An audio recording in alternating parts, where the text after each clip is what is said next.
It's an automatic save function game, automatically saves, yada yada yada.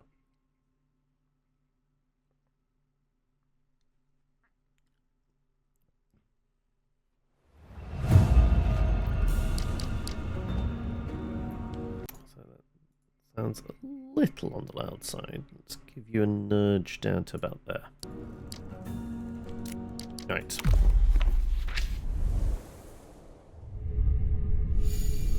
New York, 12th of February, 1927. Stolen cars case. The gloomy afternoon sun has a color of cigarette smoke, capable of making you pinch your throat. Sweet need for nicotine. The outline of a large wooden house, apparently old and dilapidated, stands in front of the windshield, completing the cheerful picture of a terrible workday. Also, hello, AVP. It's not that strange, really.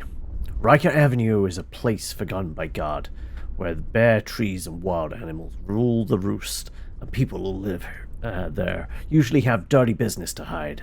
The junkyard you're investigating is no exception. It seems like the editor-in-chief is very interested in this stolen car recycling business, unlike you. Park a certain distance from the dilapidated house for greater caution, according to your informant with the police. There shouldn't be anyone out there until Monday, but caution is never too much. So we got pings in our diary. My editor-in-chief, Edward Thumber, I guess, at the New York Gazette, a newspaper he runs with rigor and shrewdness. Despite his inquisitive and sometimes overly affected manner, he loves art and is the only friend I have left from my old life in Boston. He believed in my potential as an artist and offered me a new job at the paper when my family died. Riker Avenue, a rather isolated area in Queens, where John Mahoney junkyard sits. It is said to be one of the most important junkyards in the city. And we haven't got any collectibles. We don't have any clues yet. Caution is never too much. You reach to the right to grab the folder containing all the information you have on the investigation. But your hand slips on the treacherous surface of the cardboard, which spills all of its contents under the seat. You curse your own carelessness with the several uncreative expressions, and as you collect all your fallen papers from the mat, you come across, along with some sheets from an investigation now concluded, a little black-covered booklet in your hand. It's a diary that you had kept until a few months ago, that you had filled with disjointed thoughts and philosophical reflections, helped by a few too many drinks. A rather unsuccessful project, given the unworthy end you had reserved for it, abandoned and buried under the seat as if it had never existed. Without even thinking about it, you start to leaf through the notebook with a distant look, letting the memories of the last few years cloud your vision. Saturday, 15th of May, 1920. The first image that appears before you is that of a baby in swaddling clothes, held in the loving arms of a woman in bed. Your heart tightens at that memory, imprinted in your mind as if you had it right in front of your eyes. The most beautiful day of your life, in fact, of your life. You and your beloved Margaret, who until a little while ago were worried about the complications that the midwife had feared during pregnancy, could not now hold in your hands the fruit of your love. Young, unmarried, and with none of your parents to support you, you had still decided to keep that little creature, which now appears to you as the most beautiful and important thing in the universe. And precisely because in that period the first daisies were sprouting, you had decided to call her Daisy. 12th of May 1922. Drawing shows the little door of the apartment below the one where you lived with Margaret at that time.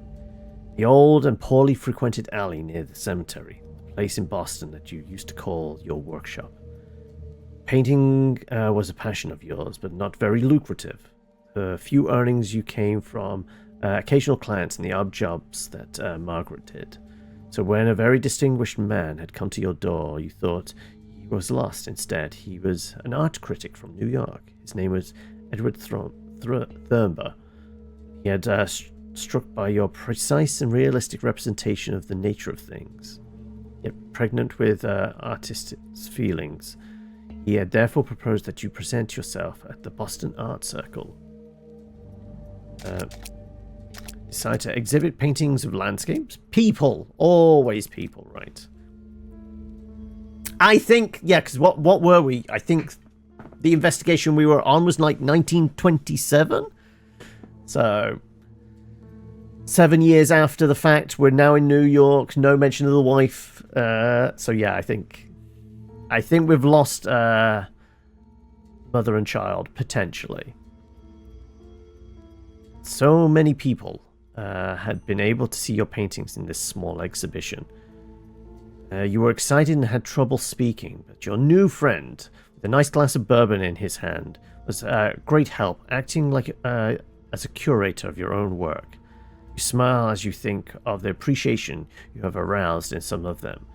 Elliot, the younger brother of your patron, had called them an excellent alternative to the cold mechanicality of photography, which fails to offer us the true personality of the subjects it portrays, except perhaps those of Hein's social denunciations. After this event, you began to get some commissions. As the months went by, there were always a few clients who would come and ask for painting that had enabled your family to survive comfortably for a few years. Sketch of that tear-stained, wavy paper depicts the three of you together in a moment of happiness. You had just seemed to have been cruelly snatched away by fate. No one knows exactly why it had happened. The doctor had said he had warned you of the possibility, but you had preferred to ignore it. No, you had preferred to ignore it. Because you couldn't bear the thought of losing Daisy. You had behaved as if nothing was wrong. This perhaps made the situation worse, yet you had never let her want for anything, and she seemed so happy. At the funeral, Margaret had not shed a tear, remaining impassive in front of the small coffin being lowered into the grave, under the gaze of a few other people. You had held her, but she had not shown any reaction. At that precise moment, you had foreseen the end of everything. In the following months, Margaret had succumbed to melancholy, developing a morbid sense of faith, and often from your study you heard her reciting the rosary for the soul of Daisy. Your married life had never recovered, and both became more and more estranged each day. Among the pages you see a small wooden rosary peeking out. In those worn beads, however, your eyes still see the darkness of the bedroom. Your nose smells the pungent odor that had assaulted you when you entered. Your ears can hear the scream of despair, as if your own throat were emitting it now. You realized that your pistol, an old reminder of your time in the military, was missing from your desk drawer. It was already too late. She had decided to join your little girl. You, instead of, had remained there, crying for both of them. One sketch depicts a plump elderly man with a bushy beard handing you a basket containing a black cat with one eye. Had just moved into your current apartment in New York. He lived next door, but was moving to a new home where he couldn't keep his cat. He had asked if you were willing to take care of his loyal companion, telling you that if you fed him, he would immediately become attached to you. You didn't know how much time your new job as a journalist offered by Thurber would require, or how long you would stay. But in the end, faced with that gentle little face, you gave in. So, on a man's advice, you gave your unexpected friend a new name. Menes, like the first pharaoh who unified Egypt. Pluto, like the god of the dead in classical mythology. Or Salem, as the witch city from which your family comes. I think it's going to be Salem, isn't it? Salem the Cat. We're basically the forerunner now of Sabrina the Teenage Witch. The portrait of Colin appears before you. Also, July 1925. Before you.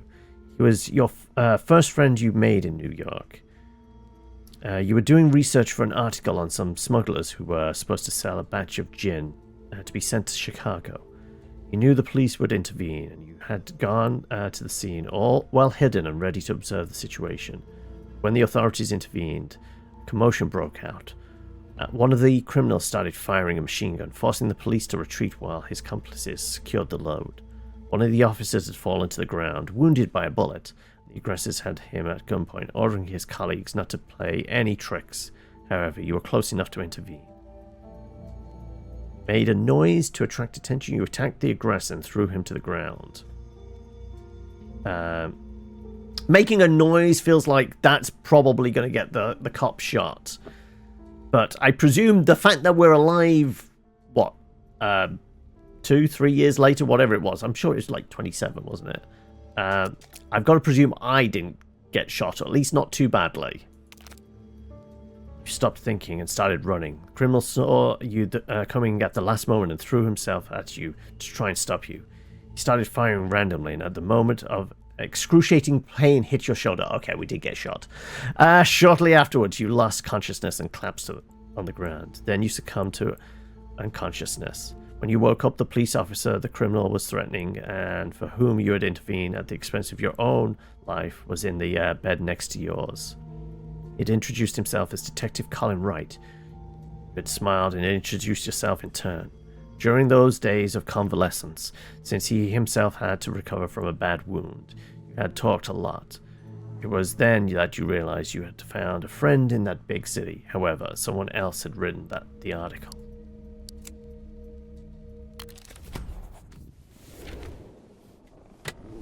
You close your eyes in the journal in unison, chasing away memories of the past with a deep sigh.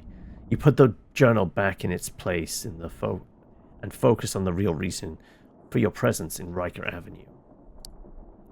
You look out the window of the incessant icy drizzle that has begun to water the earth.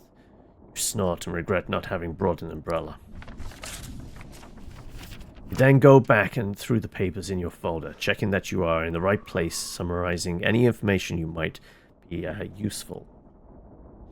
Also, what did we actually get in our...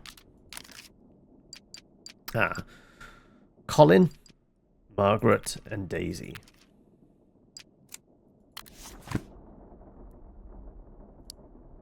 John Mahoney is the classic dodgy character who dresses up stolen cars and then sells them to the highest bidder.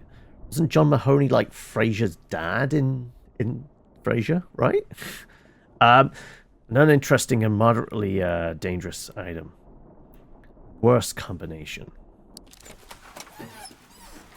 Get out of the car and find yourself in the middle of a ghostly landscape littered with car wrecks. The forest gives way to a sort of open-air rubbish dump. In the center of which stands the big house, the undisputed queen of all the wreckage.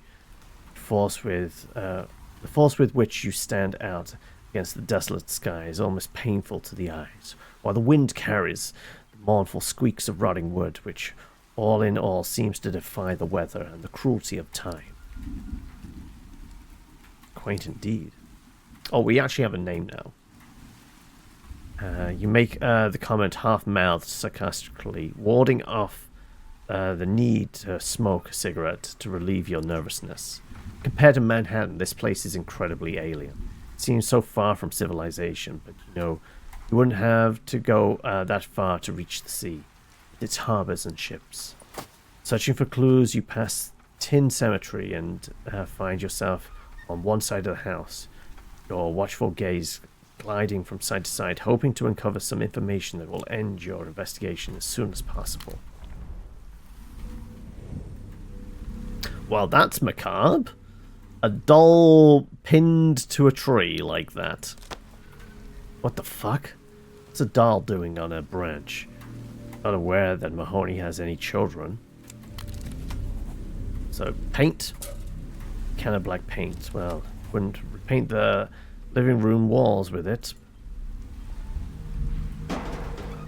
Seems someone has been burning some rubbish here. Couldn't reach the bottom of the barrel. If only I could. Well, I'd say I've had a fair share of exercise for today. Now let's see what we have here. Burnt fabric. They look like clothes.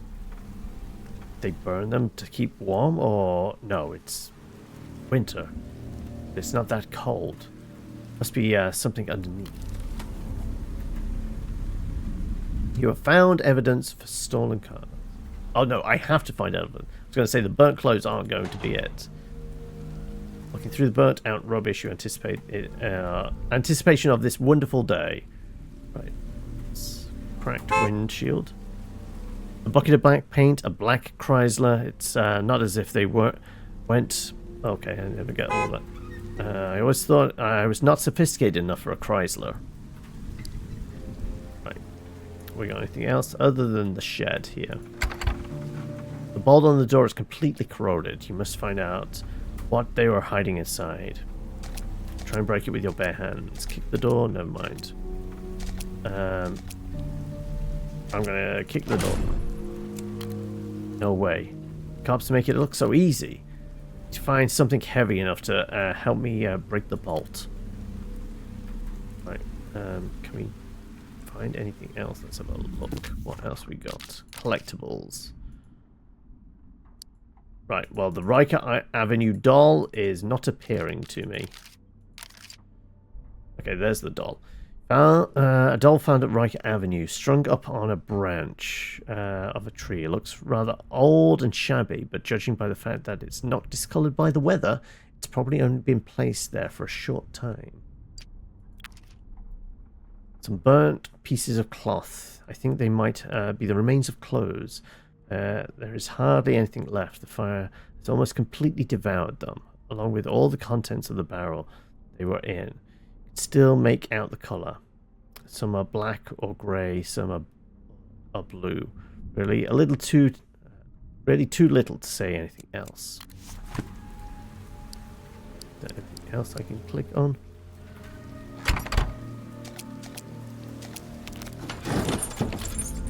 I thought using my hands wasn't going to do anything. Yeah, I need something to pry it open with.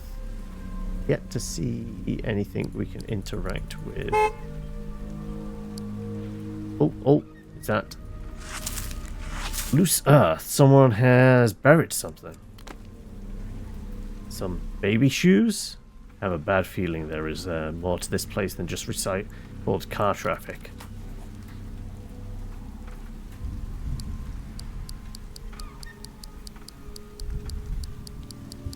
Can we not go into and around the house? It does look like there's something propped up next to it.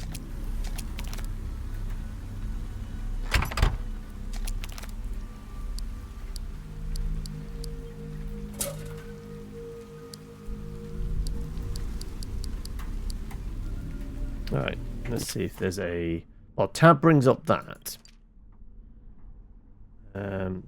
Pair of children's shoes found buried in Rikers Avenue. They look to be well cared for, maybe even new. But someone has scribbled on them with coloured wax crayons. A little owner, I'm guessing. Okay, spacebar. Spacebar does nothing. Let's see. We got an option to highlight stuff. Open diary, space, confirm. No.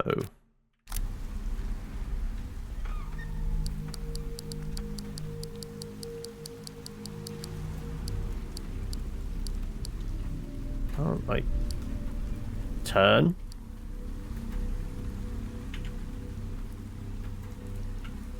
No. There's got to be something else we can click on, right?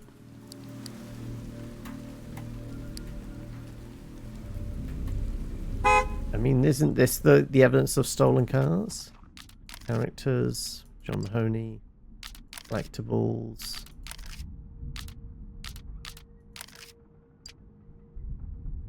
I mean, the paint isn't a clue.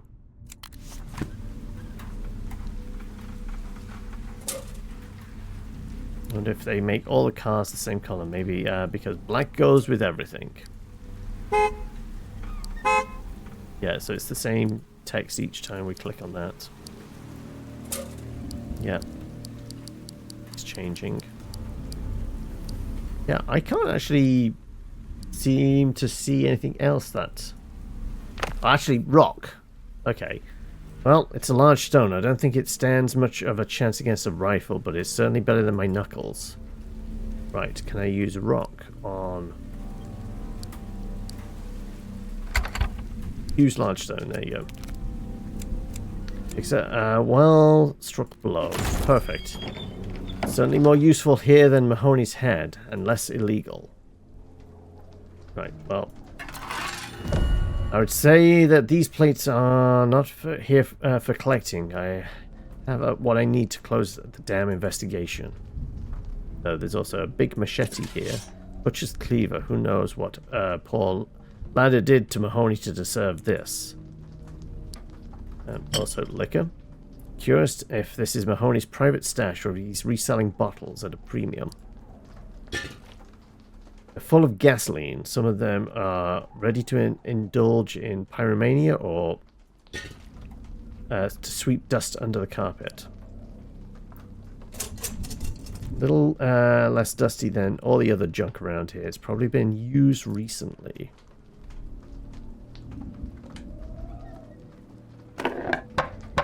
Could have used that outside. Wagon wheel? I wonder if they paint the horses too. Else he can prod.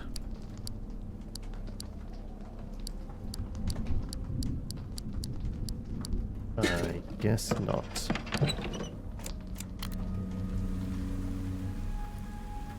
Well, I guess we have our evidence, right? Does that mean I can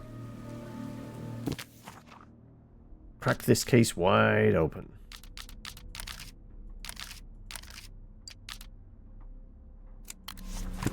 Continues down here now. Well, it seems there's nothing left to do here. As you make your way through the undergrowth, a sudden noise catches your attention. It sounds like a sort of heavy squeaking, but it lasts barely a moment. It came from the house, and you're sure of that. So there is someone. Is the information you were given wrong? You can feel the adrenaline pumping through your veins and your investigative spirit rising. This could be the perfect opportunity to catch John Mahoney or one of his henchmen red-handed, though such a gamble might mean playing heads or tails with the possibility of having a gun pointed at you. More tempting prospect than returning to the newsroom with nothing more than a pile of forged license plates. Let's take a peek through the window. You walk around the house looking for a window from which you can get a good view. It will be harder to see anything, but at least you will be in a safe position. Some of the windows are obscured by peeling shutters. Others look out on completely empty rooms. One, you can see a moldy sofa and a rickety table with some rubbish on it.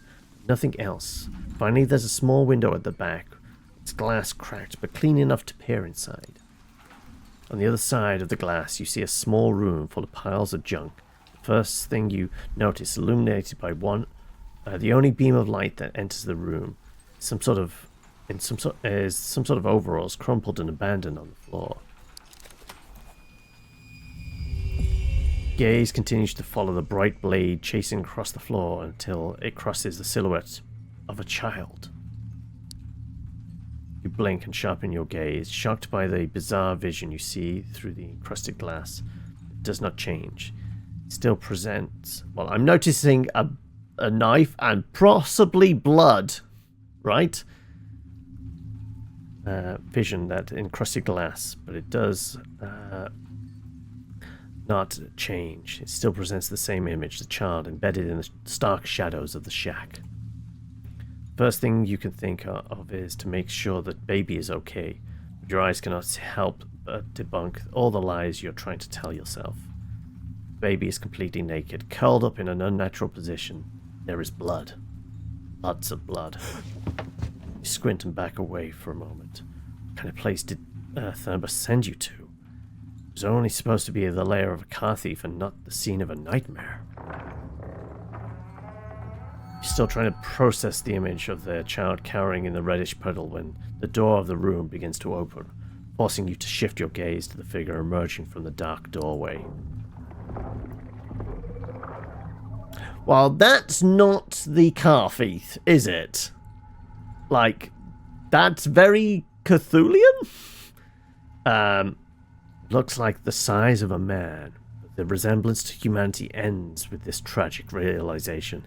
Its skin is whitish and wrinkled, like cloths left to soak in the water too long. Dry rolls of dermis piled on top of each other, hanging disgustingly in a small, spongy pyramid. A strange rhythmic noise leads you to the lower limbs of the beast, slender and thin, culminating in hooves like a horse. The hands are inhabited like thread-like sharp claws. The snout is a circular cavern lined with fangs, bathed in a vicious slime. Viscous. You don't know how to interpret what you see. Perhaps you're going mad, or perhaps the stress of the recent times is playing tricks on you. You still can't wrap your head around it as you watch the creature leap to its inert victim and begin to ravage the wretched remains of the child with greedy eagerness. Then the creature suddenly freezes, sniffing the air for a moment. Exasperating slowness, it turns its snout towards the window and swallows a piece of meat with a disgusting twitch of the round jaw. The monster walks at a slow and cadenced pace towards the window, bringing the wrinkled lump of blood and skin closer to your face. It has no eyes, but you can feel it staring at you. Your body reacts suddenly and instinctively, while your mind is still caught up in the horror you have just witnessed. You sprint off the porch and start running without looking back, barely stopping yourself from screaming at the top of your lungs, combining the sound of your terror with the sound of the shattering glass and the scream that does not associate the beast behind you with any creature of the animal kingdom. Your muscles seem to remember where you parked, and soon you're in the driver's seat, turning the key with sweaty, trembly hands. Your vision is so blurred that you have to try a couple of times before you succeed, each time with increasing breathlessness, fearing the creature will charge at the car. On the third desperate attempt, the keys find their place, and the engine starts to roar, a sound that seems so damn reassuring at the moment. Make a dangerous U-turn, skid brutally, and find yourself imagining this running thing trying to grind the last few meters, separating the giant claws from your body. You don't have to wait for the scene to really dawn on you. Your foot presses down hard on the accelerator, and you can almost hear that his jaw drop as your trusty car speeds away from the right avenue. Only a few miles from the junkyard house, you resume breathing with a semblance of normality. It's as if your heart won't stop beating wildly. It's only now that you realize you're probably in danger of having a heart attack. You survived. That is the most important thing. And that is the most important thing. But the memory of what you saw is imprinted on your pupils, an image that will never go away. You clutch the steering wheel with your bloodless hands, occasionally letting out audible gasps, trying to relieve the tension that still pervades you, but to no avail. Your shirt is drenched in sweat, and yet you are shaken by cold shivers, as if you had a fever. The first time you manage to take a deep breath is when the rain begins to pound the windows of your car with the force of an unusual summer downpour. At that moment, you see in the distance, like an impressionistic painting, interrupted by the storm, the island of Manhattan, so reassuring with its lights cutting through the surrounding darkness. Every now and then, you instinctively check your rearview mirror, terrified at the thought of this absurd creature following you. You know it's completely irrational, but your brain is still reeling from what you have witnessed. Monsters do not exist, you tell yourself, except in books and in the beliefs of the superstitious and the mad. But no costume could have ever so perfectly simulate what you had seen. was too natural to be an artifice. The blood. All that blood. That too. Like the child's body looked so damn real. Not even sure if the images flashing before your eyes are the ones you witnessed, or they are the product of your own distraught mind. What haunts you in the midst of the chaos, the emotions, is that you did nothing for this child. Is he really dead, or could he have been saved? Could you have saved him from the monster's clutches? Would it have been worth facing that creature, if only to die a hero? Give yourself none of these answers, and the lump that forms in your throat sweeps away all but one thought. You have abandoned a child to the cruelest of fates. Again. Cross the bridge that leads to Manhattan Island. You cannot help but admire the majestic skyscrapers that greeted you in the distance. The Omen area of the big city will help you chase away the tormenting visions of the hovel as you head towards the dizzying streets of New York. There's a certain comfort in that. There are no monsters here, just busy men, probably fathers, eager to get home to their wives and children. So your thoughts return to the naked form of the child. You pull over to the side of the road in a quiet place before resting your forehead on the handlebars. You take a new series of deep breaths and try to regain full control of your body. How the hell is that even possible? You want to ask yourself what you have done wrong to deserve this experience. But there are too many valid answers crowding your mind. So much so that your throat tightens in a deadly grip as your eyes glaze over with tears. You cannot do this alone. You don't know many people in Manhattan. You have a few trusted friends. You need to talk to someone before your head explodes and you go mad. So we have Colin or Thurber. Our editor or the cop? I think we go to the cop, right? This is the police station where Colin Wright, your friend and informant, works. He would certainly listen to your story, but would he believe it?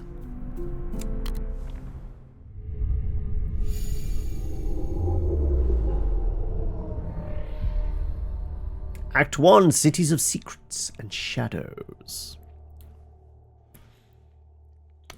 So I've got to start doing audiobooks for Call of Cthulhu now, do I, Trillian?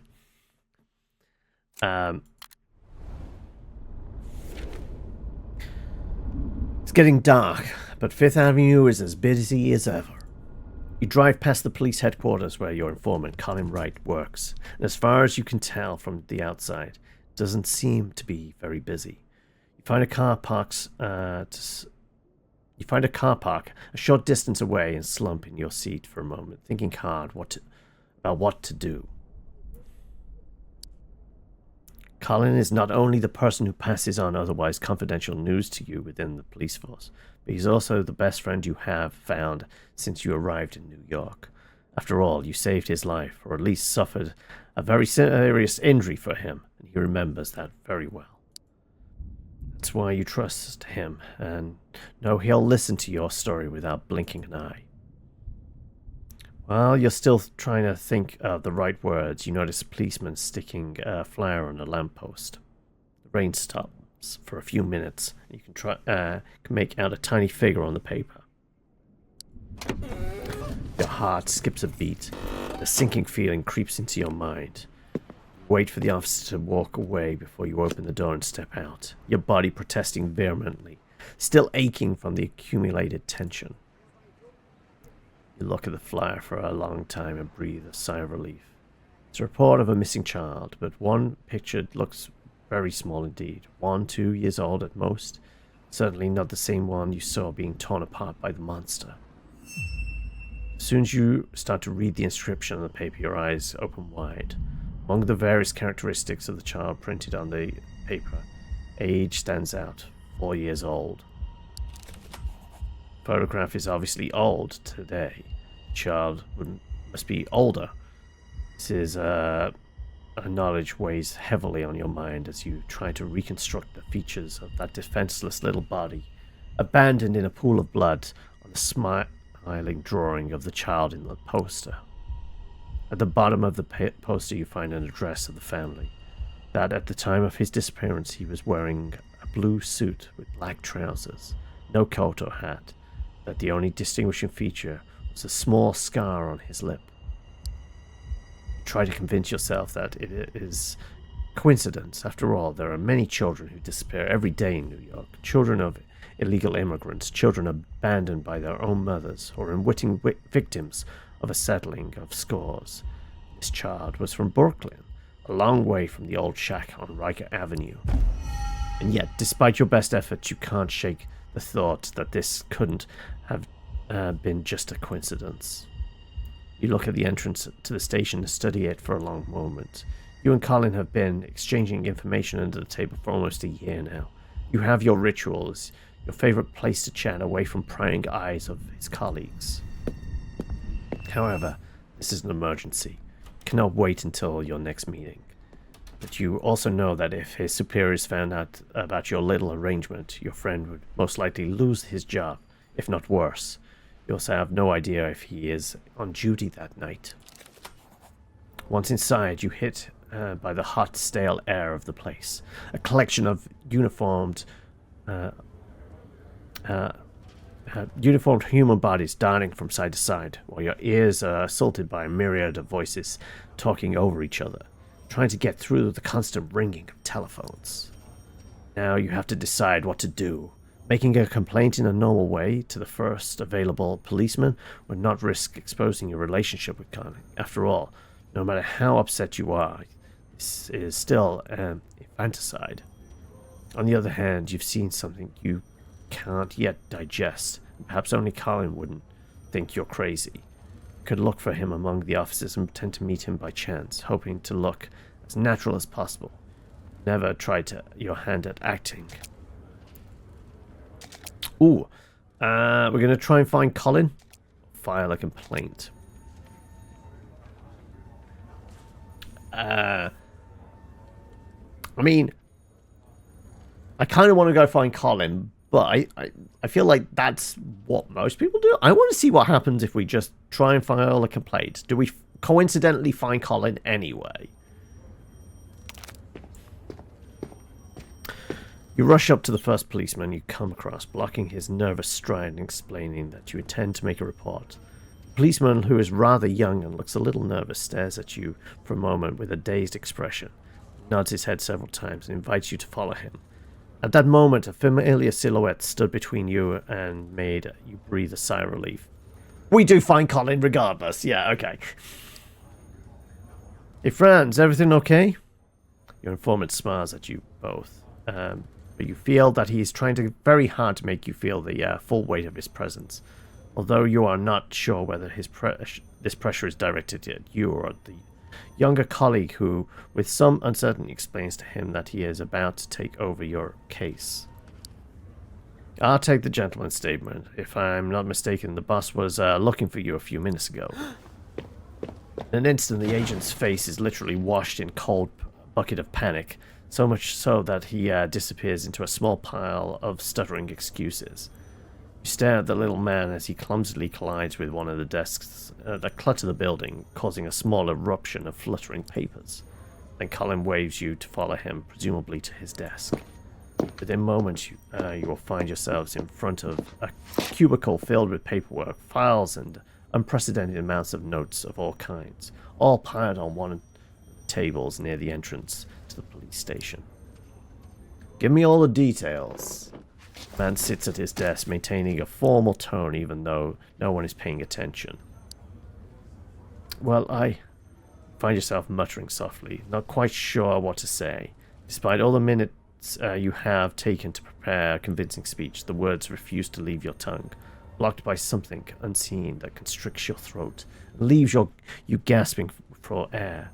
Finally, with great effort of will, you manage to get a few more words out. I saw something terrible. I think a child was killed. Colin's eyes widen for a moment before he returns to staring at the complaint form to be filled in. Realization the words you have just spoken hits you with the force of a speeding car. It is as if you have just made what you saw in that hovel in...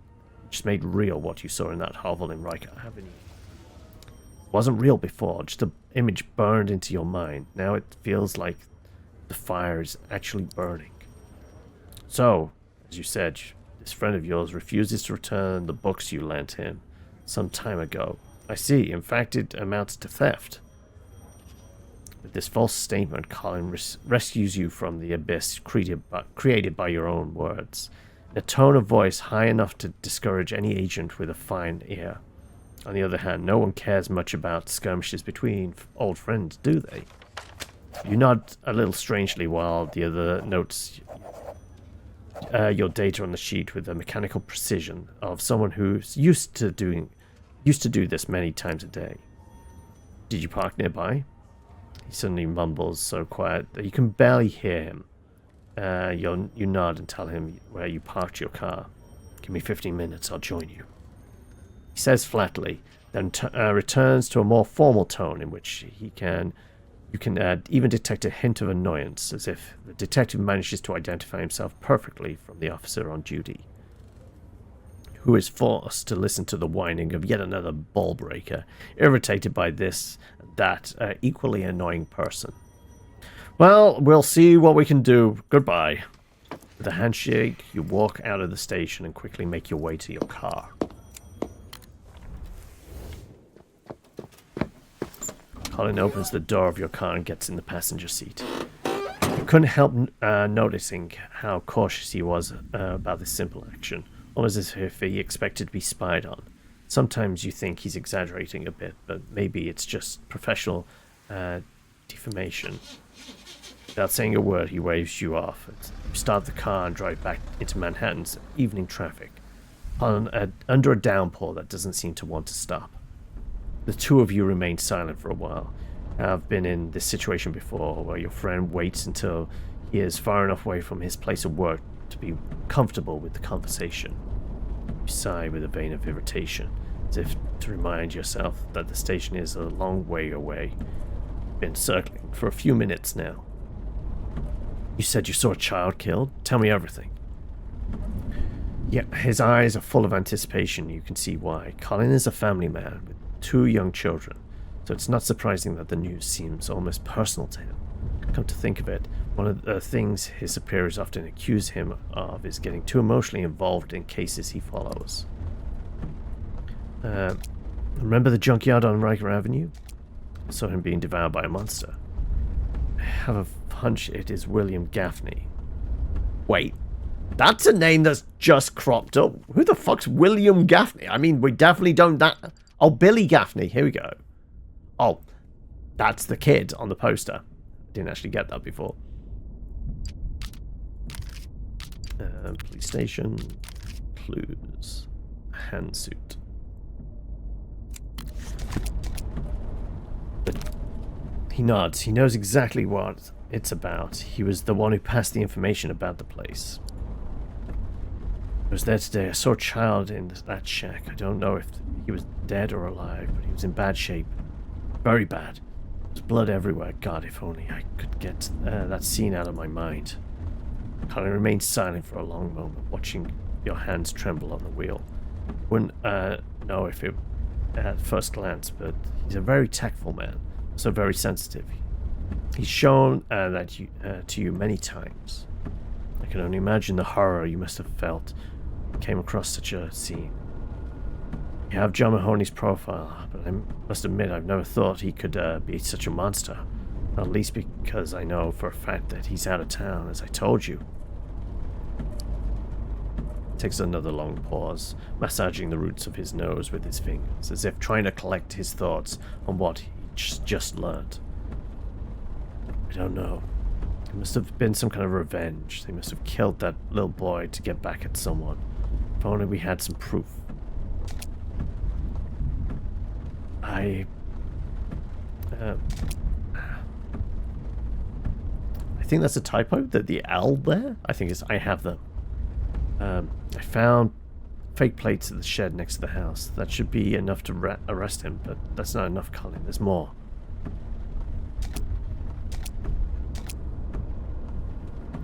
I think we're going with the kid being the missing child now. His policeman wrinkles his nose and frowns, one of his classic expressions of concern. All of Brooklyn is in uproar over his disappearance. Are you sure you don't get that? That impression? I mean, the picture on the flyer is old, might add, and besides, Queens isn't exactly around the corner. A lot of kids go miss. I know what you're going to say. I've thought about it too. But the one I saw die in the house was the same age. Times coincide. So we found burnt clothes, yeah. Colin looks at you again. This time, you notice a shadow of awe and understanding on his face that wasn't there before. He's a policeman. It's obvious that he needed something concrete to give your testimony a chance. After all, he's been used to collecting useless complaints and mythomaniac tales every week for years. He looks at you, waiting for further explanations. There was a barrel near the shed with burnt material in it. I found bits of blue and grey cloth, which I read were the colours the clothes Gaffney was wearing when he disappeared. I got the impression that this was done to get rid of some evidence. I understand. Could have been any other dress or curtain, or there's more. I found slippers buried nearby. No expert, but I think they would fit the foot of a 4-year-old. Colin doesn't say anything this time. He's cruel, evidently analyzing everything you're telling him. I mean, appreciate your rationality, my friend, but all of this is in the bloody place where the child of the same age as the missing one was killed so soon after. The policeman sighs and stares out the window for a few moments, as if counting the drops of water breaking on the glass. In his eyes, however, you can see that glimmer of excitement you have come to know. He thinks he has a real case on his hands. You're right, it's too odd. Colin frowns and mutters something thoughtfully. William Gaffney. You say nothing, but you notice your friend is using the same arguments as you. No, he is still not convinced. In fact, he's not convinced at all. He's seriously giving you the benefit of the doubt, which is what you would expect of him. All right. Do you say we go back to it? Mahoney must still be out of town. Let's see what we can find out about reality. The thought of going to Riker Avenue so soon after meeting the monster sends chill down your spine and your stomach clench. Your first reaction is to shout a sharp no and ask Colin to call up for reinforcements, but all you can do is nod and turn your head back to that cursed place. Probably the right thing to do. Also the most dangerous. On the last stretch of road, Colin advises you to turn off the headlights just in case. You obey. As soon as you spot where you parked the car the first time, repark almost mechanically, not without a certain amount of unease. It almost seems as if you're retracing your own steps again. Maybe this time the monster will really catch up with you. You shake your head as you turn off the engine and look at the policeman, trying to take comfort in his presence. At least this time you're not alone, and your companion has 6 shots in the chamber.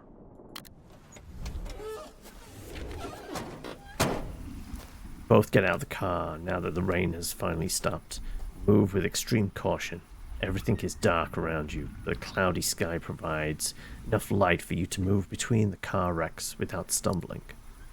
Colin looks at the dilapidated house, shrouded in darkness, and listens. You do the same, but hear nothing from inside.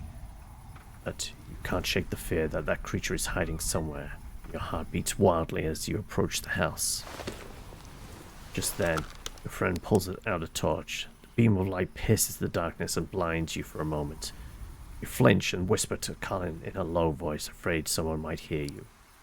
I didn't realize you brought that thing with you. Let's just say it was left in my hand after the rounds. You wanted me to set fire to this place? I can't see a thing around here. I'm pretty sure nobody's home. Let's go in. Let's stay alert. You approach the building. He lights up the ground in front of you. The porch creaks slightly as you step onto it and face the entrance of the house. At the slightest touch, the policeman's hand door opens in front of you. The narrow corridors open up before you, lit only by torchlight. Contrary to what you might expect, the entrance is quite clean and the walls appear to be freshly painted in white. Suddenly, the old floor creaks beneath your feet, followed by Colin's muted cursing. There is no sounds to indicate that others are listening. Colin is quite scrupulous in searching from room to room. You stand beside him, almost clinging like a brat to his mother's skirts. As much as you already know perfectly well what you will find in those rooms, you shudder at the thought of what might lurk in the last one. The light of the torch illuminates the collapsed inner staircase, and your friend lingers for a long moment. Can't get through here. Maybe we can try the outside balustrade when we come out. You lose yourself in the shattered and torn steps, imagining for a moment a beast leaping across the entire floor to the one above. In the process, you lose focus on your feet and stumble awkwardly over something abandoned on the floor. You hiss inappropriately as you bend down to pick up the object. Nearly knocked you to the floor. A book. Colin, who was illuminated the first floor on the right, immediately turns to you and points his torch at you. The beam of light immediately reveals a simple cross stamped on the cover, and a quick glance at the first page confirms your suspicion. Bible? What the hell is it doing in the middle of the corridor? What the hell are you doing? Didn't you see outside? This place is worse than a dump. Watch your step and follow me. Wait, Colin, there's something strange about this book. There's stains and... Colin literally snatches the tome from your hands, then opens it and shines his own torch through it. You both immediately notice that some of the pages are marked in several places by various pencil writings. The policeman immediately gasps as he rubs his fingers over the front, over what at first glance appears to be a hole between the pages. Jesus. Without adding anything, the detective removes a light beam from the Bible and stuffs it into his uniform pocket. Continues his inspection of the scene.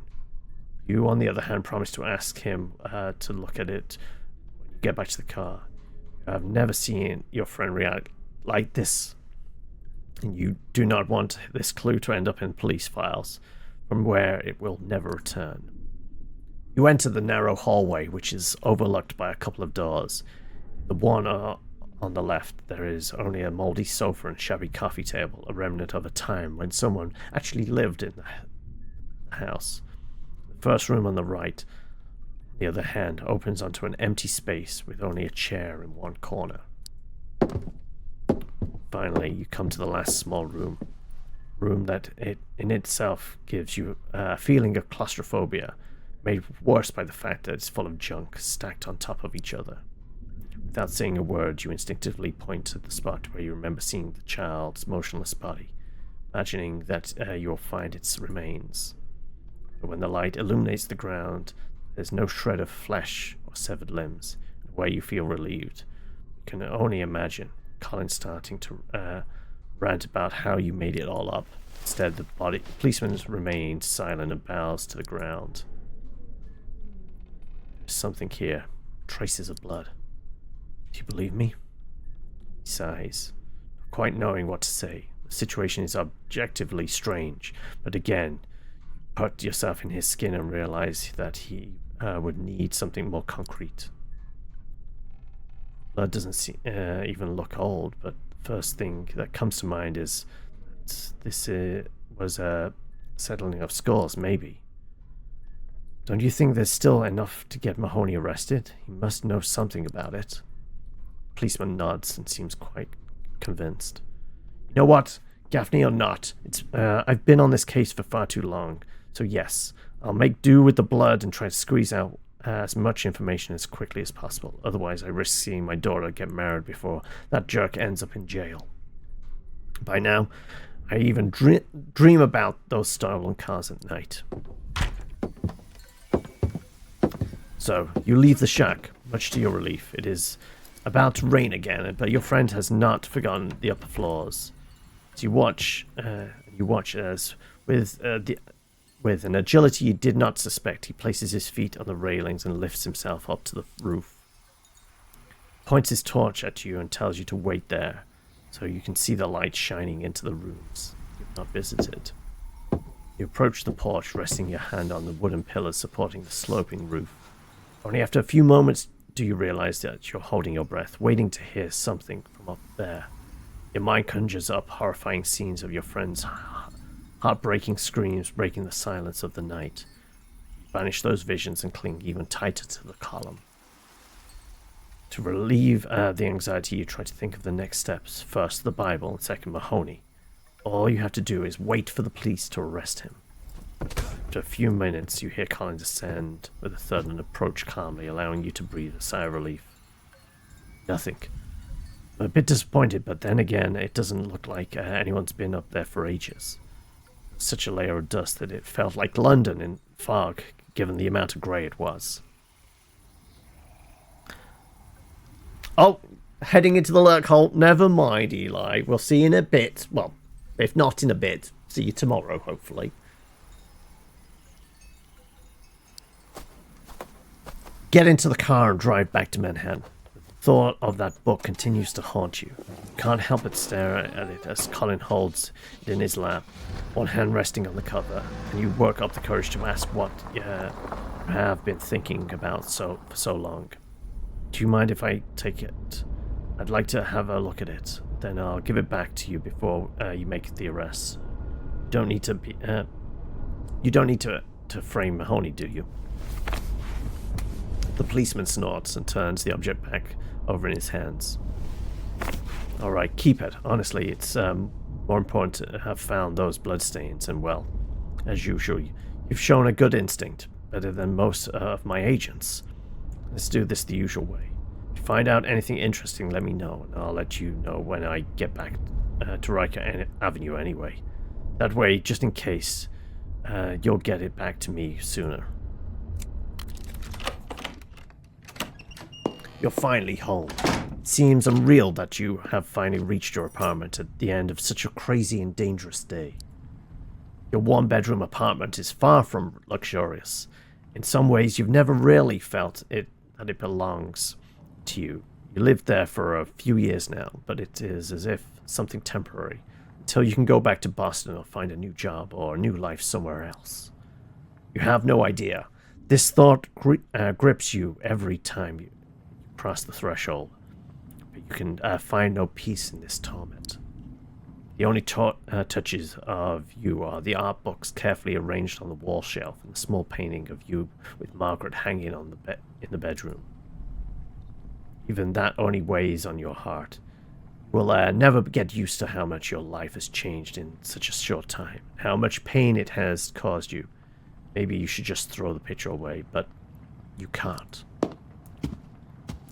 With an automatic and almost ritualistic gesture, you fill a glass of water left on the sink, and pour it into the vase of daisies. Keep on your desk during the day. You watch the flowers slowly wilt. Their beautiful white petals are beginning to show the brown spots that herald their fading. You don't have time to lose yourself in the melancholy that grips your heart each time you return, because as soon as you put your things on your desk, you feel something rubbing against your leg, making you start. With all that happened to you, you almost forgotten one comforting element in this house. Salem, your black cat, is looking at you with one eye as he continues to torment your legs and meow persistently. You've been gone too long, and now he's really hungry. He must not have found any mice or birds in the street today. You, on the other hand, have no appetite. So what you do is open a tin of meat and divide it in half, putting one half in the bowl and the other half on a slice of bread. It's not that it's strange for you to eat this way. It's as your accomplices are short of time and your salary is mostly used to pay rent. We're giving scritches, aren't we? You You scratch his ear and he begins to tilt his head back in response, as if inviting you to continue.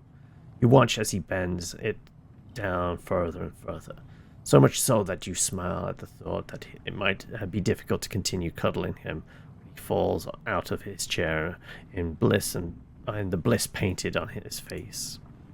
You are left with a mixture of dust, dirt, and what appears to be bits of green paint on your fingers. You sigh and look at it again. Look how dirty you are. Where have you been today? Like all male cats, Salem is a globetrotter and cannot help but go out every day to explore. But he always comes home.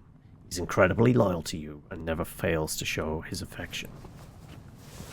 Something in your stomach and the cat on your lap, you finally look at the annotated book that you managed to bring home from Riker Avenue.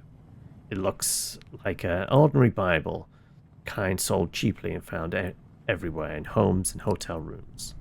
The header on the first page reads, Authorized Version, indicating that the owner is a member of a Episcopal denomination. Leaving it on the table, you begin to leaf through it. Immediately, Salem jumps off your legs and stands over the book, preventing you from reading and staring at you with one eye. He has a look between curiosity and fear that you can't explain. Nope. Back to work. Daddy has to work. You pick the cat up under your armpits and put him on the floor. Even though he meows in protest and starts to whip his tail here and there as if to ward off annoying insects, but then instead of walking away in annoyance, he sits down where you put him, continues to stare at you as if waiting for something. As soon as you start flipping through the Bible, a sense of unease envelops you.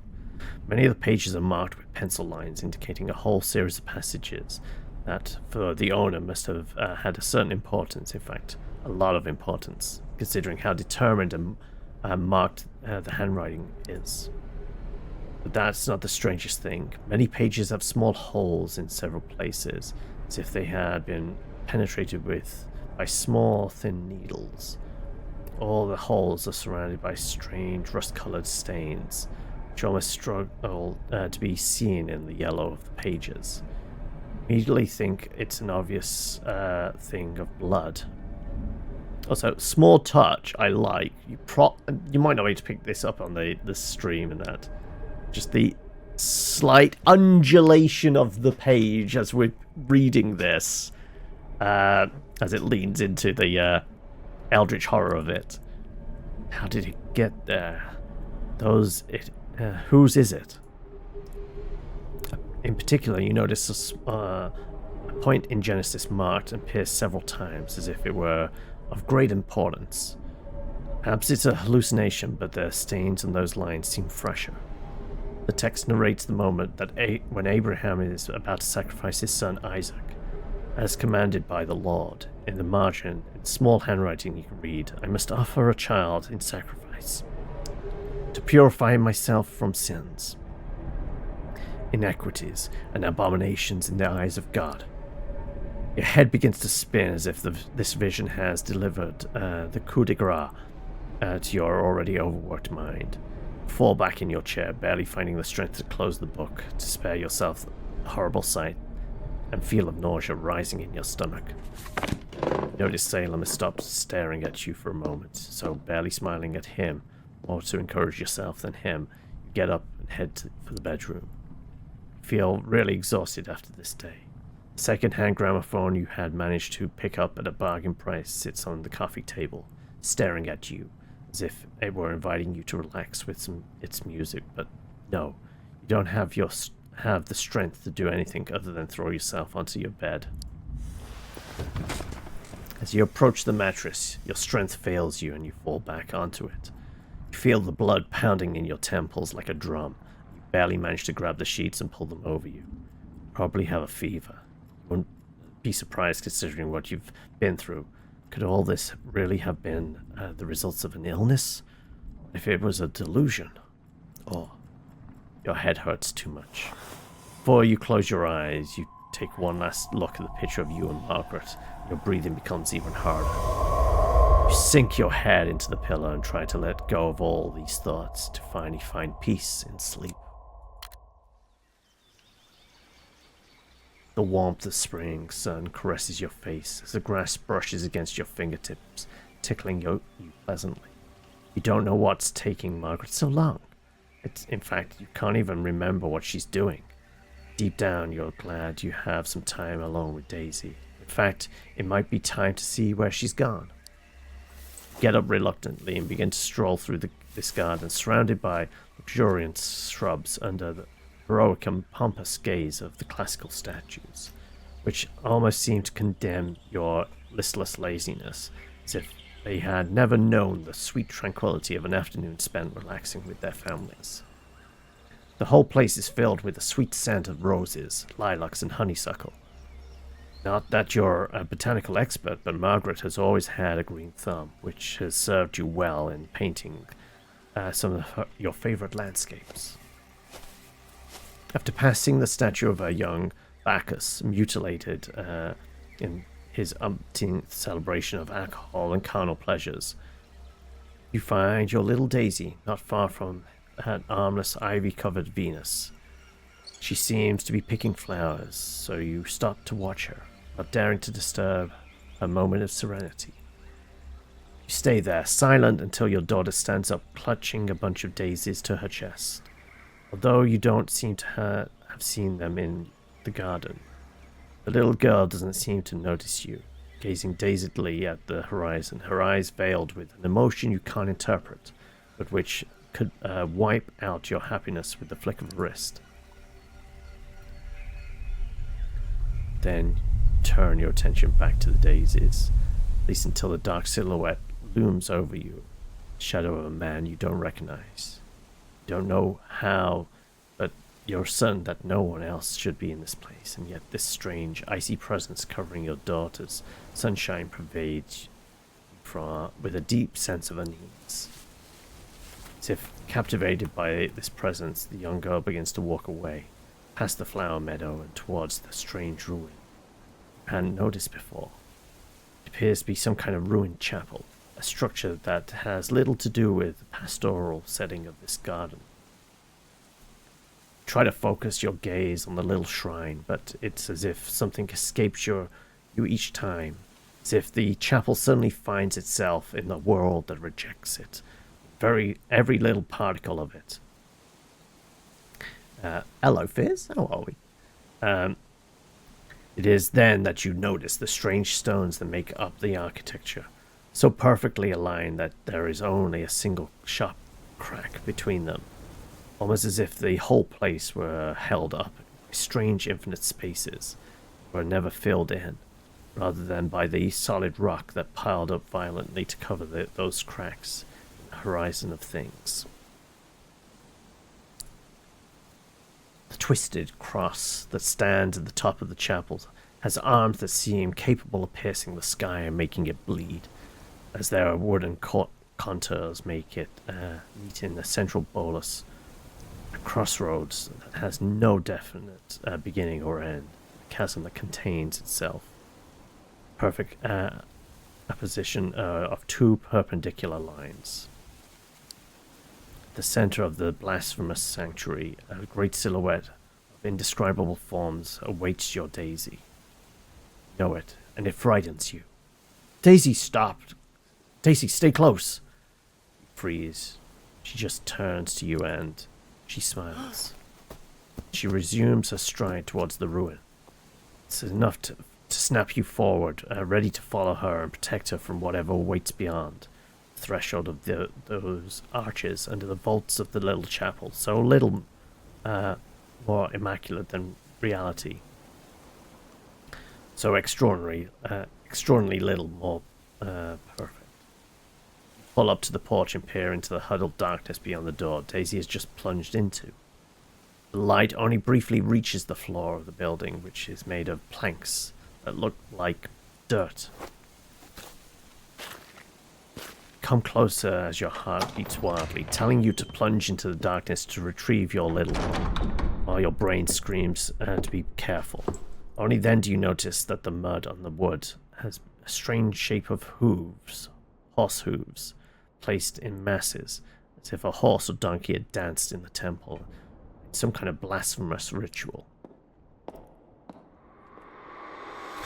tiny silhouette emerges from the darkness, very different from the eerie presence that had so enchanted Daisy.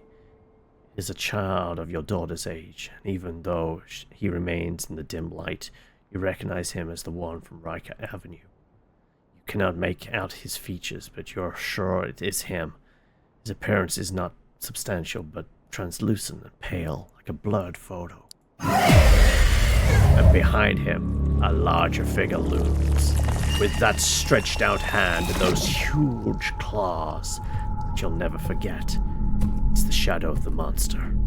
Before you have time to react, it turns and becomes smaller, taking the form of a grown man. So this creature is really a man and not just a beast.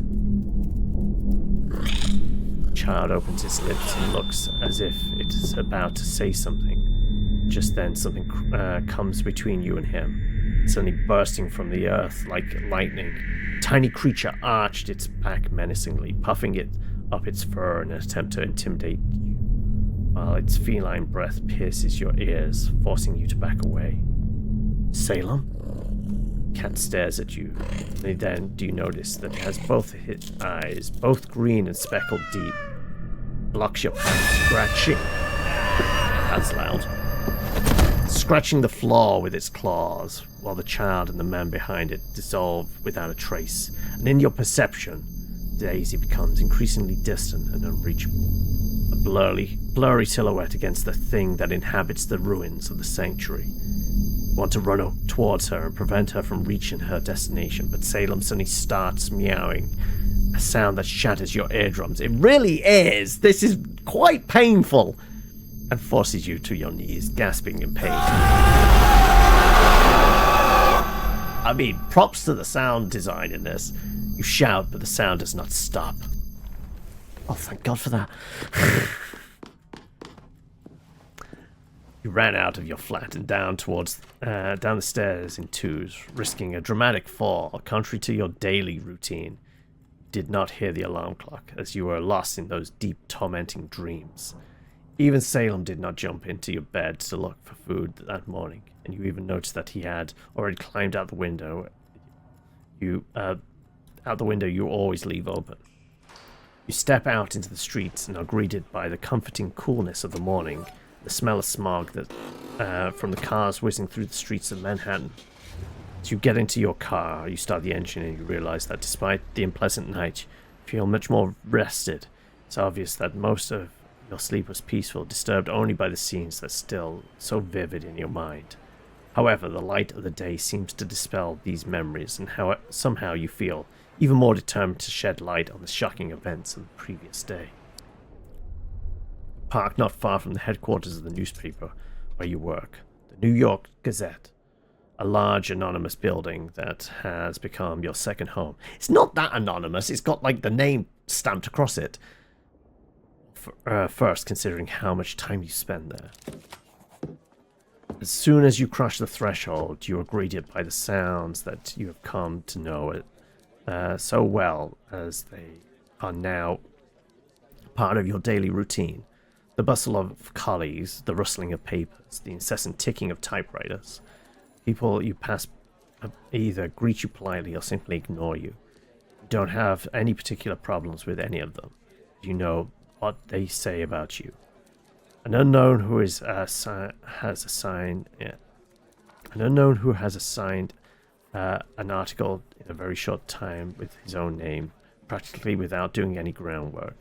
That's because you're the editor's favorite. You hurry to the door of Thurman's office. Next to the desk of his secretary, a woman of Italian and Asian descent. One of those concubine that only America can produce.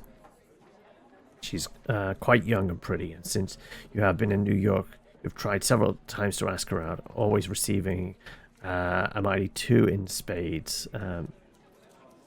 In any case, hope springs eternal. Good morning, Lily. Is Edward in his office, or did I miss him? You're in luck. It's coming out right now. Another interview about the sex thing. Again? It's been almost a year now with all the bickering about the play. I'm surprised he hasn't had enough of it by now. Oh, you know how it is, defending art in all its forms from those who do not understand its true value, etc., etc. We all know that he would rather be a critic than a journalist, or an art history teacher. He is turning the newspaper into a kind of daily insert of the art in America and elsewhere. Come on, don't exaggerate. I mean, yes, he's a bit fixated, but he's always very thorough. I guess that's a virtue in our line of work, right? I'll catch up with him. Let's get down to business. Like, given the events of yesterday, probably flirting with the receptionist is probably not advisable. Once inside, you find your boss in the middle of a phone call, which must have stopped him just as he was about to leave. As he already has his coat on, he looks at you for a moment and smiles, then waves you for you to wait. Yes, darling, I understand. I'll get the chicken for lunch, but I really must go now. They're waiting for me. I have to talk to Richard first. Yes, I'll say goodbye to him. Gestures to the chair where you sit, as you've done countless times since he first suggested you work for him as a journalist after Margaret's disappearance. Disappearance? I thought the implication was she took his gun and killed herself. Disappearance is a new bit of information thrown in there. You don't even take off your coat, sure that your conversation will last very little. Okay, so I'll see you when I get back. Usual time. Yep. Your friend slams his hand down hard on the desk, startling you. His voice is now loud, much louder than usual. But this does not worry you too much. You've seen scenes like this before, especially when you were having dinner at Thornberg's house. I said I'll get him. The bloody chicken. You don't have to repeat it at the end of every goddamn sentence, I say. What? What do you mean I forgot? That was literally once in 30 years. You keep throwing that in my face every single day. You know what? I'll have some fish. At least that'll give you something to really complain about. Excuse me, I have to go. Yes.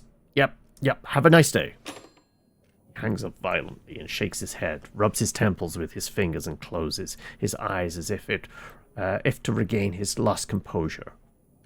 You watch as he tries to stop, the smile forming on his lips, knowing that he doesn't appreciate having to make such a scene in public. And so, without even sitting down, he lets out a sigh and regains his usual calm tone. Trouble in paradise? Think'st thou that I, who saw the face of God and tasted the eternal joys of heaven, am not tormented with 10,000 hells in being deprived of everlasting bliss? O Faustus, leave these frivolous demands which strike a terror to my fainting soul. Shakespeare? Thumber raises his eyes to the ceiling and lets out a long sigh. Marlowe! But at least you didn't mistake it for scrambled wives like she did. She was so beautiful when she was young. Now she's gotten old and damn. Never mind. I hope you've got good news for me on the car recycling thing. Yes, I have what you need. In that shed next to the house I was led to, I found fake number plates. I'd already called the police, but at least you'll get the exclusive you wanted. Anyway, I admit I'm not here for that, but to ask you to give me a new investigation. I was thinking of the one about the child who disappeared the day before yesterday. Yep. How come? You think there is no need to talk about Thornberg, about what you saw on Riker Avenue, or rather what you actually saw. However, if you want to drop this sleazy car affair and focus on research, you're now beginning to feel as if this is your real mission. You will have to get everything you can from him, and surely there is already a collection of information on the Gaffney case at the newspaper. I think Mahoney may be involved. I'd like to turn around my career. I won't lie to you, Edward. This is purely personal. Let's go with the personal angle. He frowns and squints at you more intensely, as if trying to understand whether you're joking or really admitting that you're investigating the child's disappearance because you're emotionally involved. You know that your friend does not approve of such things. Work must be passionate, he often says, but also logical and objective. You see him rubbing his chin and searching for the right words to tell you to let it go. I see what you mean. Don't think I'm heartless, but I never thought you were. Have always been there all the time, even when I had to bury them both. You were the only one who held my hand in the darkest moments of my life, the only one who allowed me to start again. I could never have done it myself. You will have my gratitude for as long as I live, you know that. Thumber sighs and lowers his eyes. Perhaps he didn't expect you to interrupt him so immediately and so emotionally, to let whatever reclamatory speech he had in mind escape his lips. And you weren't lying. What you said meant what you said meant what you said. And he knows it. Don't get me wrong, I understand that you feel involved in this, Richard. Though I would like you to understand exactly why. What happened to Daisy isn't very different from what is happened to the Gaffneys, but that's not the point, my friend. You should seriously think about moving on. It's not the first time that he has told you this, and you know he is right, that you should leave everything behind without forgetting, just live a little better, not to give in to the cynicism that seems to be becoming more and more characteristic of your personality every day. This experience has changed you, and you are no longer the boy in love of a few years ago. I can't say that I like this attitude of yours. In fact, I admit that it makes me sad. It is also true that this is the first time you've shown initiative. So I guess I'll have to accommodate you. Or I'll look like the one who wants to clip your wings. Just try not to get any more involved than you have to, Richard. William Gaffney is not Daisy, remember that. As he speaks, Thurber opens his desk drawer and pulls out a folder on which is written Gaffney file. His perfect handwriting. He looks at it for a moment and makes sure everything is right, then hands it to you. You take a look at the flyers you saw taped to the lamppost last night. However unimportant he claims it to be, Thurber has, as usual, been meticulous in retrieving everything about the affair. It was just for the blurb. You have my blessing to pursue this matter, but you must write the article today. We're already too late.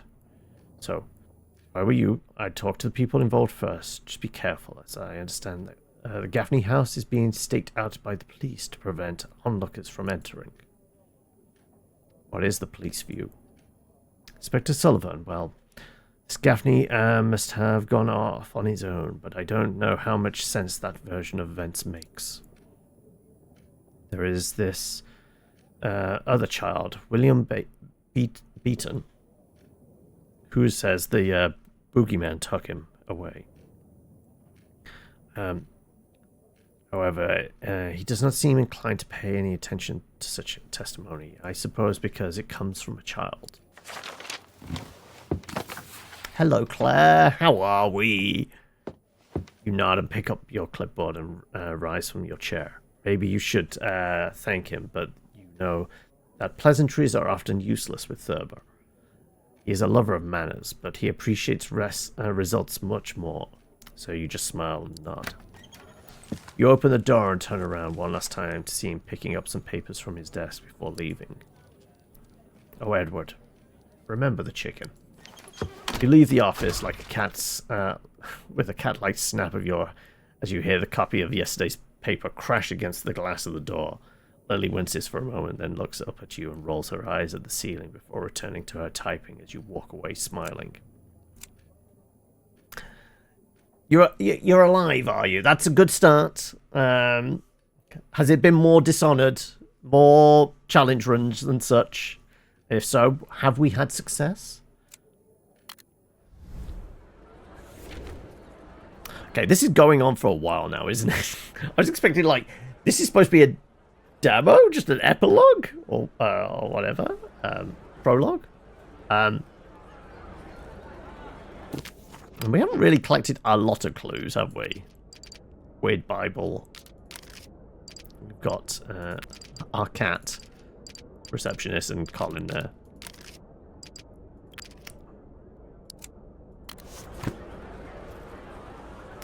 Had a second go, tried without mana regen, but the movement eats up so much. Oh no. Sippy break. There's a lot of talking in this. Well, a lot of reading. The entrance to the Gaffney apartment building is swarming with people. It's not like Greta Garbo has suddenly appeared in a club, but there's still a good crowd of people there to snoop around, or in the case of your colleagues, to try and get an interview with the baby's parents. You know, I know, sippy break without the prompt. They would do anything to get in that house and pester the poor people with questions. Luckily, there is a policeman who is on guard at the entrance and exit of the house. He is apparently quite young. You step forward to get a better look at the situation, but the crowd is really intense. You estimate that there is nearly 30 of them, and even getting a little closer is problematic. A big guy, probably working on the canal, pushes you for more space. An old guy with a grey moustache comes at you viciously. A woman looking for some juicy gossip screams at you in a language you don't recognize when you accidentally bump into her.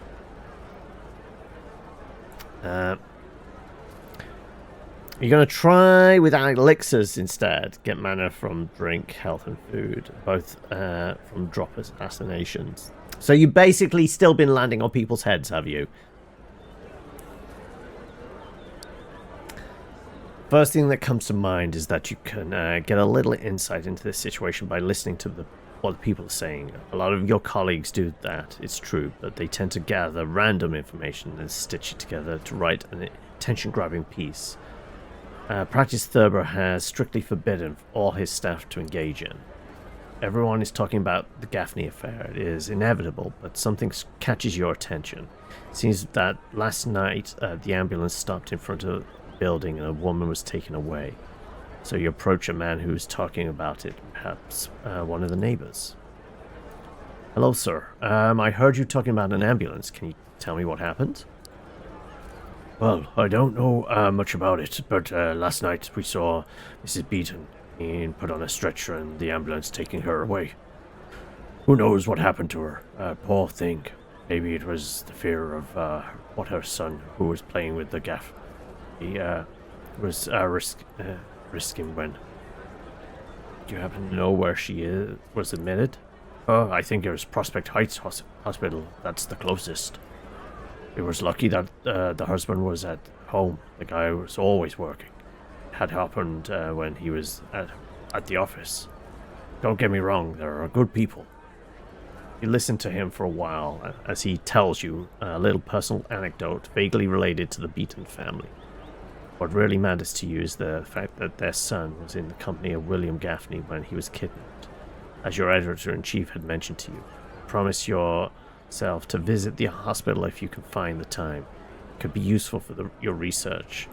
You are not mistaken, visiting hours are in the afternoon. So you spend a few minutes eavesdropping on other conversations, but you realize that being there won't get a spider out of the hole. You just find a way to get into the building so you can make a tour of the building to see there is a side entrance, but the only opening you find is a window more than 2 meters high. Turn to the left, it's probably at least the inner corridor, but you'll never be able to climb that far on your own. Look for someone to help you get into the window. Approach the young officer and try to persuade them to let you pass.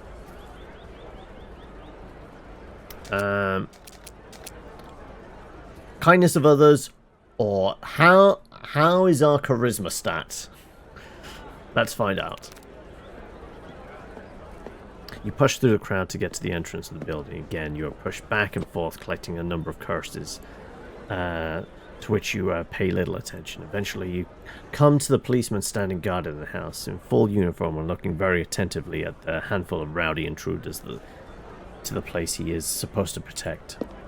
You walk up the steps and gives you a dirty look. It is obvious that no one has dared to come so close to him since he's been there. You can already see him wondering if you're a threat to the authority. It can only make you smile after all. Now you can look at him more closely. He's little more than a recruit, one of those young policemen who still truly believe in their mission. Some, like Colin, stay that way all their lives, but they are the minority, which is why it can be hard to get in. Morning, officer. Do you live here? No. Then leave. He says it in a tone that is a little too loud, so much so that the people around you only seem to notice it. At the moment you're talking to the policeman face to face, they start to shout. You need to resolve this situation as quickly as possible. It is never good for a reporter to be in the spotlight, only to be beaten up or arrested by a kid with a personality problem.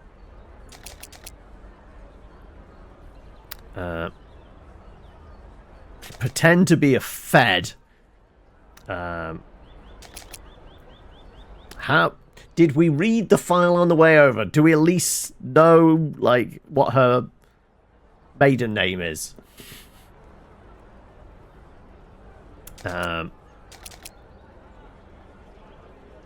Starfight to create chaos. I mean, feel like we should be creating chaos, right? Let's try and pretend to be the brother. You shrug your shoulders and glance sideways at the clearly annoyed policeman as you prepare to perform an operato for which, if discovered, no one could deny you an arrest. After all, this is not the first time you have done this. You remember when you were selling paintings on the street and when you had to invent a myriad of excuses for the policeman who came to check that you were not bothering passers-by, for good measure avoiding them. I don't live here, but I'm Mrs. Gaffney's brother. Just came to New York to be near my sister and her family. He stares at you and inhales through his nose as if he's trying to stop himself from chasing you away. Show me your passport. You nod and begin to search your wallet in front of him. To emphasize that you have nothing to hide, you hear Thurber's voice in your head, and of all the times he has told you to change your ID, especially to update it since you've been living in the city.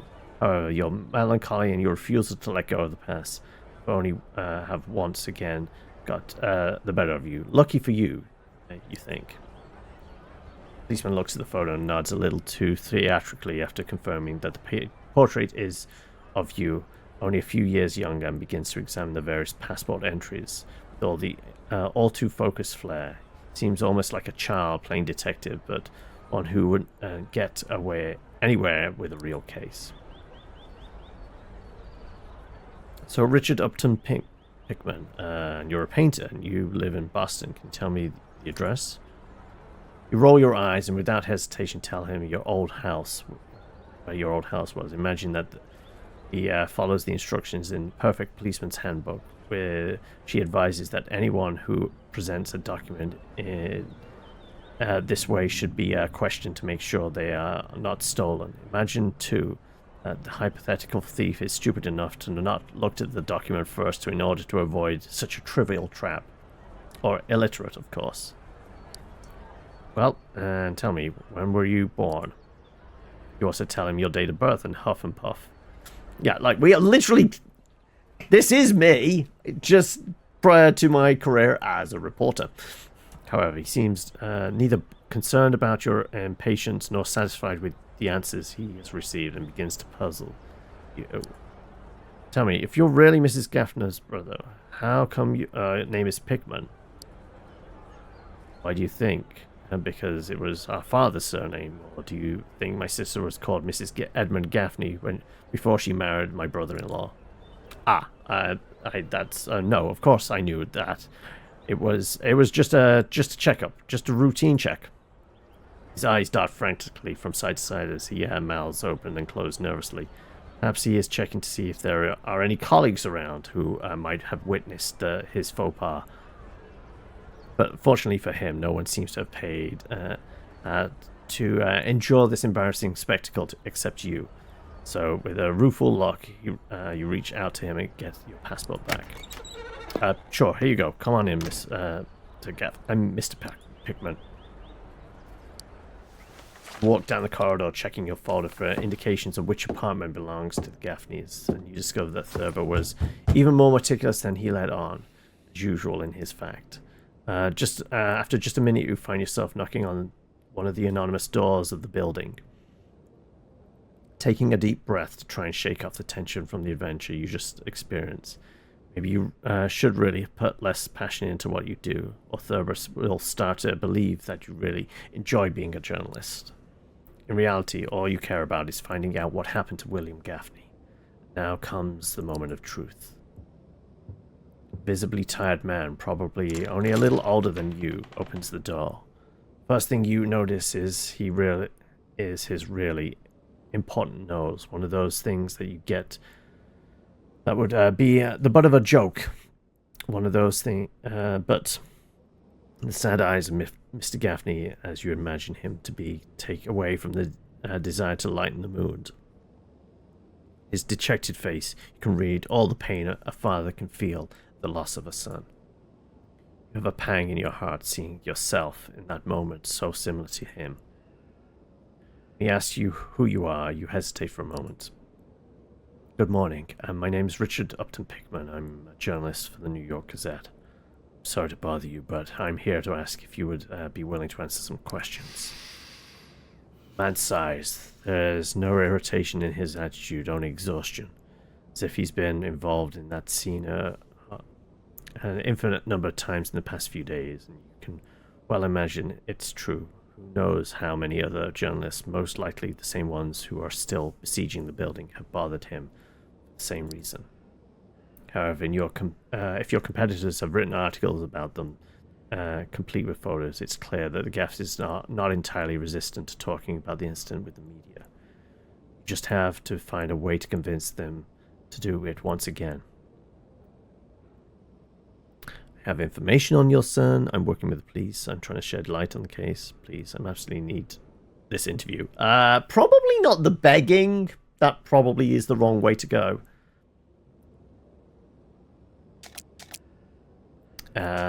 I mean, that's the thing that will get him to open the door, probably.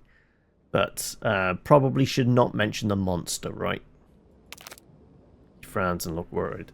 However, it doesn't seem like your statement has made an impact because his gaze has become harder. He leans on the door as if to prevent you from entering, to prevent someone else from seeing you. Not the first person to say something like that, but immediately after, a woman's voice interrupts the conversation.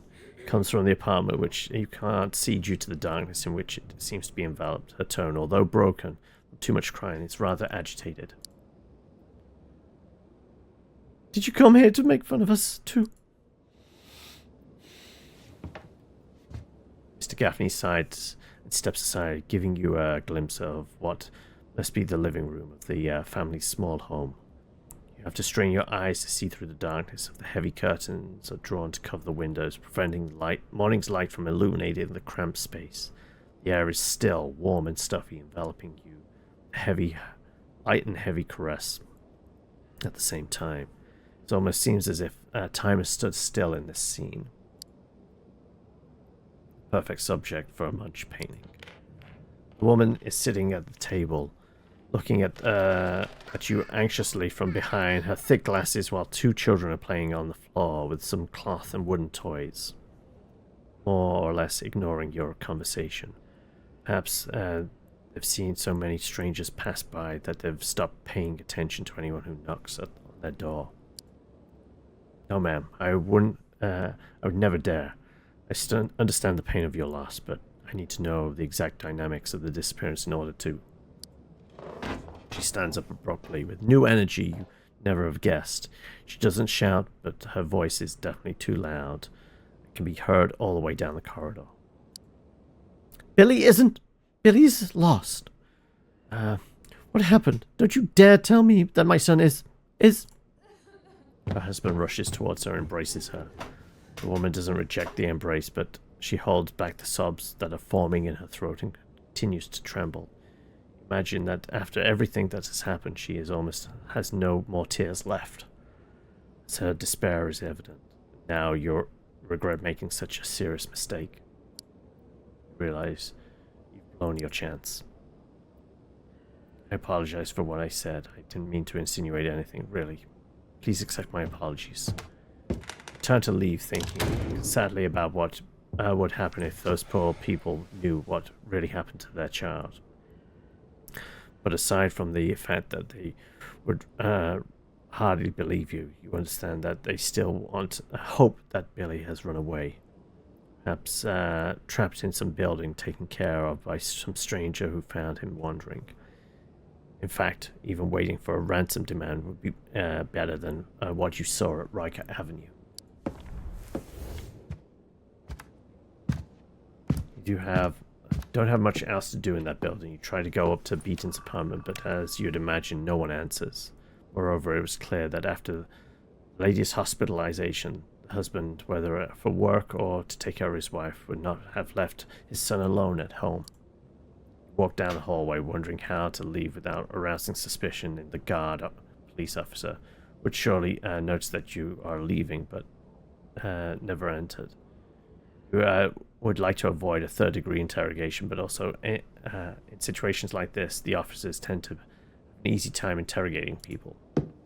Fortunately, you notice that there's a window that overlooks the back. You open it and lean out. It's just 2 meters from the ground, so you could even lower yourself, though you don't consider yourself much of an athlete. Although, on second thoughts, in the last few days you have done much more physical exercise than you would have liked. Maybe it's worth a try. After all, what do you have to lose except breaking your neck bone? Also, hello, Jaboa. Sit on the ledge. You check that no passerby is paying attention to you, and ignoring the sense of vertigo that you're beginning to make your heart race, you jump down and roll into the street, holding back a groan of pain as your hand hits the pavement to prevent you from falling. You stand up thinking that things could have gone worse and wipe your hands from your coat. The situation has not really gone as you'd hoped, but you have no intention of giving up. You may have little to go on, but your investigation must continue. You head towards your car, clutching the keys in your hand and glancing at the sky from time to time.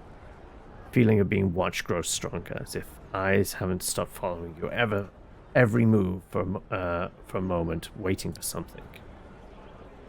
Instinctively, you turn back towards the crowd, but nothing strange seems to catch your eye, yet that sensation was so damn real.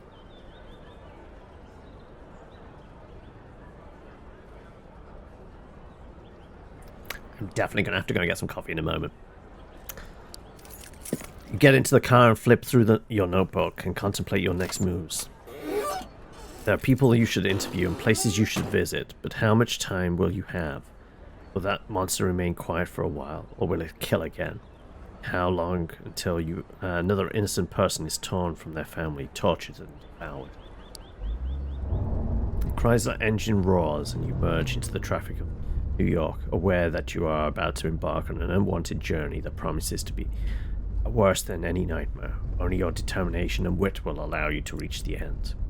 As you drive away, you can leave feedback on your experience. Just live by filling out the form. This must help you. This might help you have a better or more intense experience as you continue the adventure. There you go. That is the end of the demo, it seems. Yeah, and it automatically brings up the feedback form.